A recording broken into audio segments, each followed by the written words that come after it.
ನಮಸ್ಕಾರ. ಮಂಗಳೂರು ಮಿರರ್ ಸುದ್ದಿ ಸಂಚಯಕ್ಕೆ ಸ್ವಾಗತ. ನಾನು ಅರ್ಚನಾ. ರಾಜ್ಯ ವಿಧಾನಸಭಾ ಚುನಾವಣೆಗೆ ದಿನಾಂಕ ಘೋಷಣೆಯಾಗಿದೆ. ಕೇಂದ್ರ ಚುನಾವಣಾ ಆಯೋಗದ ಮುಖ್ಯ ಚುನಾವಣಾ ಆಯುಕ್ತ ರಾಜೀವ್ ಕುಮಾರ್ ಕರ್ನಾಟಕ ವಿಧಾನಸಭಾ ಚುನಾವಣೆಯ ದಿನಾಂಕವನ್ನು ದೆಹಲಿಯಲ್ಲಿ ಇಂದು ಬೆಳಿಗ್ಗೆ ಪ್ರಕಟಿಸಿದ್ದಾರೆ.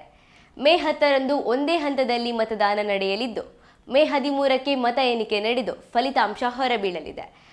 ಏಪ್ರಿಲ್ 13ಕ್ಕೆ ಚುನಾವಣೆಗೆ ಅಧಿಸೂಚನೆ ಹೊರಡಿಸಲಿದ್ದು, ಇಂದಿನಿಂದಲೇ ನೀತಿ ಸಂಹಿತೆ ಜಾರಿಗೆ ಬರಲಿದೆ. ಏಪ್ರಿಲ್ 20ರಂದು ನಾಮಪತ್ರ ಸಲ್ಲಿಕೆಗೆ ಕೊನೆಯ ದಿನವಾಗಿದ್ದು, 21ರಂದು ನಾಮಪತ್ರ ಪರಿಶೀಲನೆ ನಡೆಯಲಿದೆ.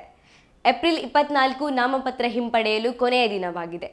ರಾಜ್ಯದಲ್ಲಿ 5.22 ಕೋಟಿ ಮತದಾರರಿದ್ದು, 2,62,42,561 ಪುರುಷ ಮತದಾರರು, 2,59,26,319 ಮಹಿಳಾ ಮತದಾರರು ಇದ್ದಾರೆ. ಈ ಬಾರಿ 80 ವರ್ಷ ಮೇಲ್ಪಟ್ಟವರಿಗೆ ಮನೆಯಿಂದಲೇ ಮತದಾನ ಮಾಡಲು ಅವಕಾಶ ಕಲ್ಪಿಸಲಾಗಿದೆ.